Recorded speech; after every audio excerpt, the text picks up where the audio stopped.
Parshas Shmos.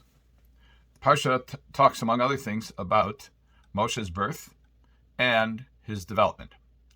There are two psukim, two verses, that are particularly informative. This is in Perek Beis Pasuk Yud. This is chapter 2, verse 10. Vayigdal hayeled. This is talking about after Moshe's mother had nursed him, according to Chazal, for 2 years. Vayigdal hayeled, vativiehu lebas Paro, vayhila levain. And the child grew, and she, his mother, brought him to Paro's daughter, and he became her son. Vatikra shemo Moshe, vatomer ki min hamayim mishisihu. She named him Moshe, and she said, because I drew him mishisihu, I drew him out of the water. Okay.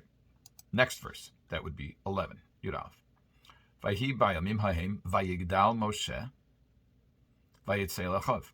And it was in those days, and Moshe grew up. Vayitzei lechav, and he went out to his brothers. Vayar b'sivosam, and he looked at their suffering. Vayar ish mitzri makeh ish ivri mechav, and he saw an Egyptian man striking a Hebrew man, one of his brothers. Okay, this is the beginning of, and then it says that Moshe took care of business. He took care of the offender here. But there's a question in the phrasing. The phrasing in the first verse is Vayigdal hayeled, and the child grew up. In the next verse, it says Vayhi bayimim hahem. It was in those days Vayigdal Moshe, and Moshe grew up. So the obvious question is, Pasuk Yud, verse 10, already told us that Moshe grew up. It says Vayigdal hayeled. Then it says Vayhi bayimim hahem Vayigdal Moshe. You just told me that the child grew up. So why does it have to say again Vayigdal Moshe? And the Medrash goes even further and says, every living thing grows. Why are we saying that Moshe grew up? If he went out, we know that he was grown. He was capable of going out. What is this repetition? What's this apparent redundancy? So, not surprisingly, Rashi asks this question. Rashi says, Halo kvar kosav vayigdal hayeled. Wait a second. It already wrote. The verse already wrote. The Torah already wrote. The child grew up. That was the previous verse. Amar Rabbi Yehuda Rabbi Loi. Rabbi Yehuda Rabbi Loi gives an answer. Harishon lekoma. They're referring to two different types of growth. The first one says, Rabbi Yehuda Bar Loi, lekoma, in stature, meaning in size. Physically, he grew up. The second, when it says Vayigdal Moshe, and Moshe grew, it means ligdula, for greatness, for position. Sheminehu Paro al beso, that Paro appointed him over his house, mibnei chochmaso, because of his wisdom. Kind of echoes of Yosef here.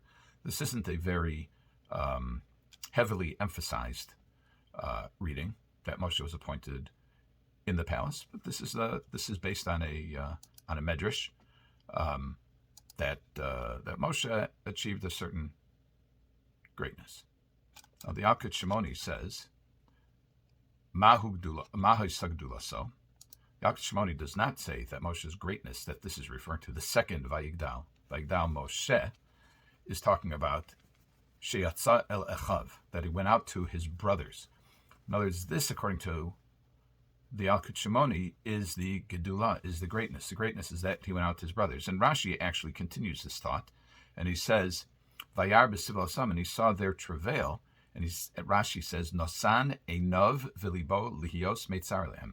He applied his eyes and his mind, literally heart, but it means he paid attention. That's how we say in Hebrew. We say sim lev. Be mindful.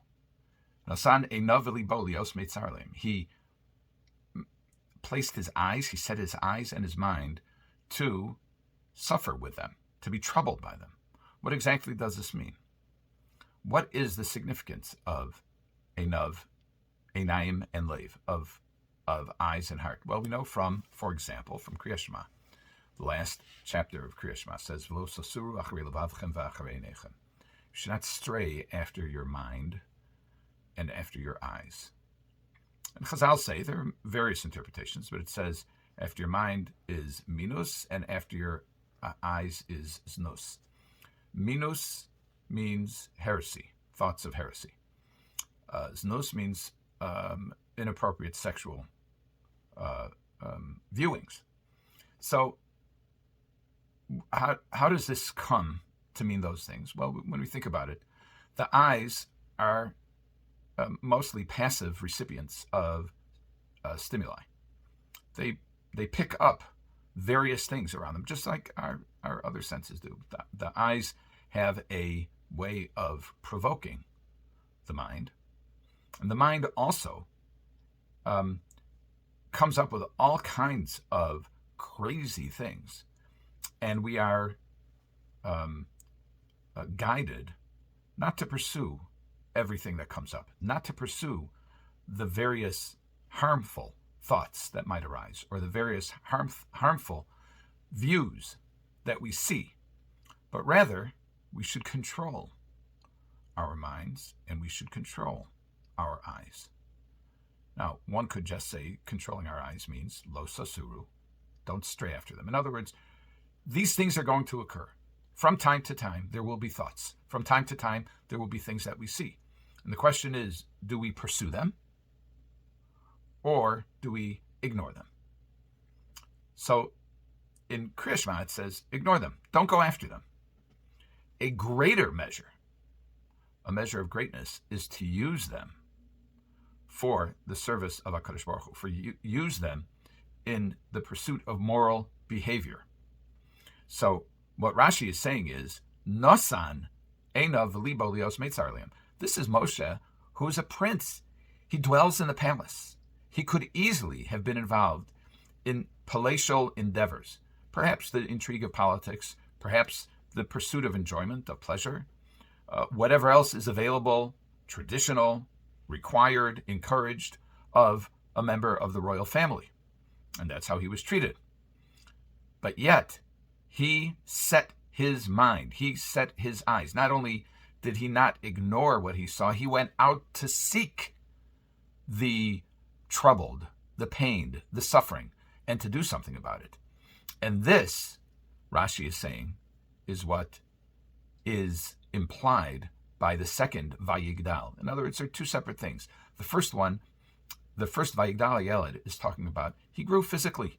The second one is he grew morally. Moshe grew into a man, into a responsible human being, a responsible member of the Jewish people. Literally responsible. He took upon himself the responsibility of the welfare of his people. And this is greatness. This is Vayigdal. This is growing. Some people never grow up. Some people are Peter Pans their entire life, or aspiring Peter Pans. And Moshe aspired to use his faculties, to use whatever he had available to ameliorate the suffering of the Jews.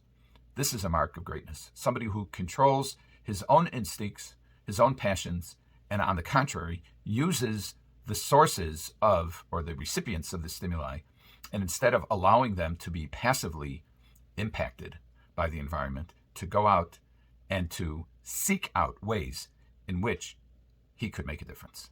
Have a good Shabbos.